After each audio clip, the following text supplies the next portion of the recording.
Hello, my name is Cassidy, and since it's closing up on Christmas times, I want to tell you about January of 2025, when I participated in a Christmas comic competition and put it off for months until I only had 2 weeks left to figure out the story, write a synopsis, and sketch out 7 pages and make one fully rendered colored page.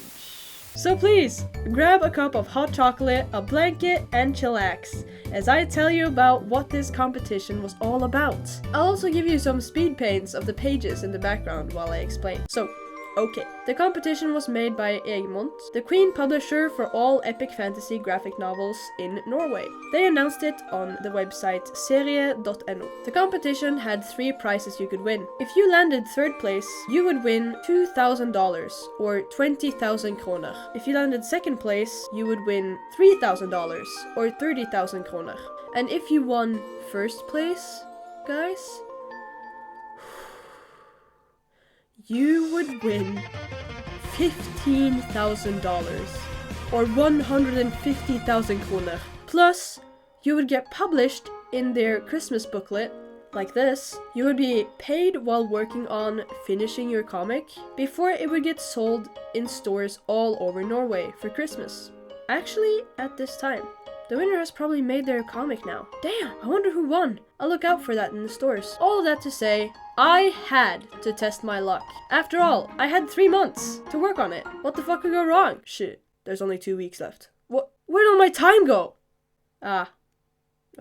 If you wanted to enter the contest, you needed a minimum of 7 sketched out pages so they could see your characters, your story, and tone, plus 1 fully rendered page to see your art style and coloring style. You also needed to submit a synopsis for your story to explain how the story would unfold and conclude. The finished comic could be between 32 to 48 pages long. So we had to work on 7 pages, 1 rendered page, and 1 synopsis in 2 weeks.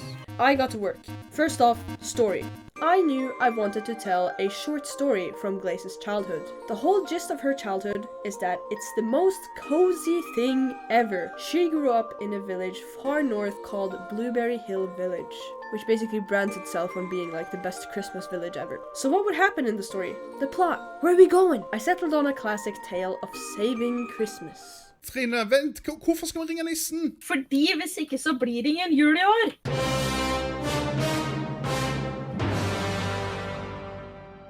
For the outline, I would start with Glace and Brian enjoying family life with their parents. Until the windmill, giving electricity to the whole village, breaks.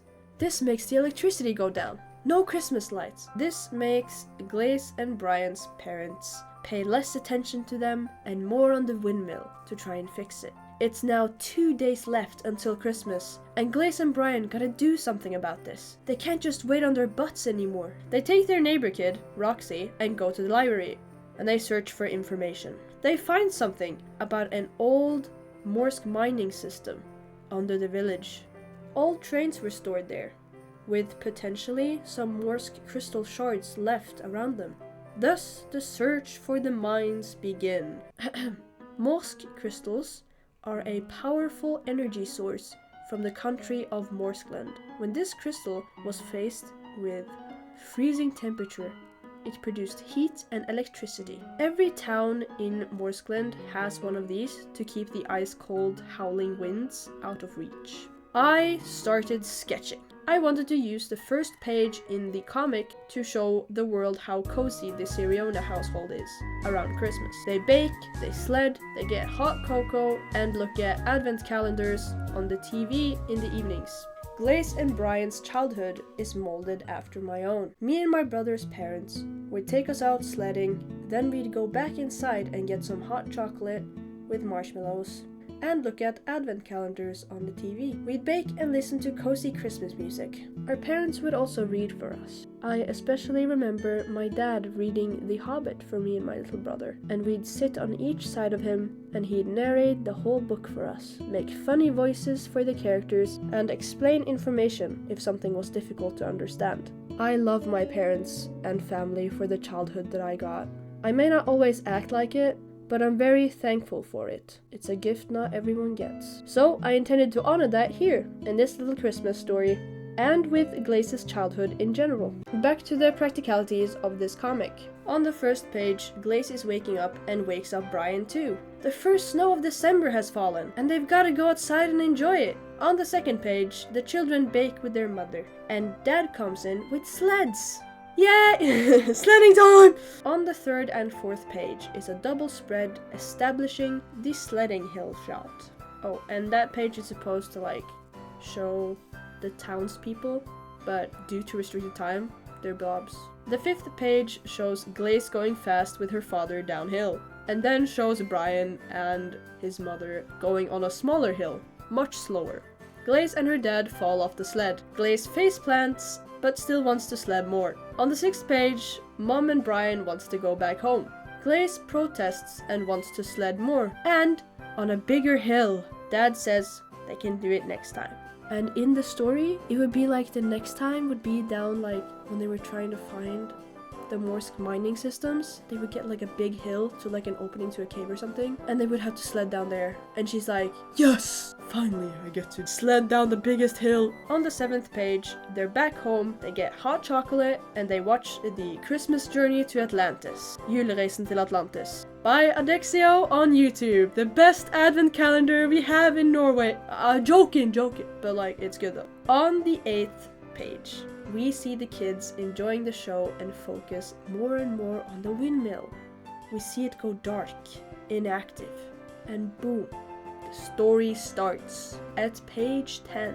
Now, before we move on to the colored page, I would like to tell you about my Ko-Fi. If you want to see a tour of Minecraft Blueberry Hill Village, how far I've gotten anyway, to building the whole goddamn thing, and or like using mods to build it, and other behind the scenes contents and fun facts about my characters, consider subscribing here. You can subscribe for $2 a month for access to all this that I just mentioned. You can also donate $5 at any given time if you want to. If the page looks empty when you get there, right now, don't worry. Once I see traffic, I'll get off my ass and start posting like crazy. Just you wait. It's not like I don't have extra material for you. Thanks for your consideration. On with the video. Done with the sketched pages. Time for the rendered page. I chose to render this page because it's the start of the setup in the story, where we get a closer look at the windmill, and it's pretty simple. One character illustration and a window with a windmill outside. When I rendered it, I wanted it to have a warm and textured look, which is why the lighting is yellow and with a particle airbrush. I might have made it so it blends together too much, but it's pretty alright. Also, Glace looks too old here. I did do some child studies for these pages, but not in profile all that much. The siblings have opposite Christmas colored sweaters. They're so cute! Fucking siblings, man! What the fuck could go wrong with these siblings? By the way, here, I vlogged a bit while I worked on rendering this. I'm doing comic. Fuck me. I have like 4 days until 30th of January where I'm supposed to like submit this. Because it's a contest, so you want to win, right? But I'm not gonna win with this. Like, what the fuck? I hope the story concept can save me here, but it's probably too ambitious. Like always. We'll see. Wish me luck. Guys, we are in the last fucking area right now. I'm trying to like shade it a bit so they see that I know light sources and shit, at least a little bit. And then I'm also making dinner! Guys, we are done with all the pages. Now it's just to find a way to send it to them without it dying, and maybe giving some bonus material, and some writing. I think I'll do the writing now. So, after writing my synopsis, I submitted my work for the competition, and months later, I got an answer. No winning places. Damn, no! No surprise there. I ignored anatomy to get the story across faster. I still didn't know which brushes I like to use in Clip Studio, and my pacing was off. If the inciting incident, the thing that kicks the story off, hasn't happened until page 10, then the comic is going to be way longer than 48 pages, maybe. At least the one I was making. This taught me that, again, I need training in telling smaller stories, and limiting myself, and not being too ambitious! Anyway, anatomy is of course still kicking my ass. Same with perspective. So it makes me want to get better. I'll be ready for the next time they launch a competition. I'll be there. This was also a fun experience, getting to draw some digital sketches of Glace's childhood and family. I mostly like working on the edgy, gory stuff in her life. I often forget that it was once purely peaceful and cozy and safe. Also, this was a golden chance for me to work more on her parents. I know who they were as teenagers, but I'm still trying to figure out who they are as townspeople and parents. Through this project, this pamphlet/comic from Malin Falk was my guiding light. She was the first graphic novelist in Norway that managed to get an epic fantasy published, or at least it was a big deal, so I think she was the first, but there's probably somebody that tried it before. Granted, it's about a modern spin on Norwegian myths and legends, but still. She won this competition in 2018 and made a small cozy story about her main character getting her horse. So that inspired me here as well. Small childhood story about main character. Her pacing here is a lot better, and it's a light-hearted, simpler story. It's not saving Christmas and going after mines and all that shit. It's just going after her little horse, finding clues to a gift, you know? Now that's all, folks. If you watched until the end, comment this sparkle and your favorite Christmas memory. Now, as a reminder, my Ko-Fi link is in the description. Only $2 a month for exclusive behind-the-scenes content. And an opportunity to ask me personally to see sketches of different characters or give ideas and so on. Video upload situation. Ideally, I want to upload every 2 weeks or once every month. This won't happen as I go to an expensive film school this 1 year and need to drink up as much information as I can. I will not be uploading now until February. Christmas vacation hits different, guys. Hopefully it'll be a big video and everything goes to plan, which means that I need you to subscribe so you don't miss any updates about this big video or new uploads when the time comes. Also, you might expect updates on Ko-Fi. In the meantime, have a very nice winter, everyone, and Merry Christmas to those who celebrate. Take care, everyone. Cass out.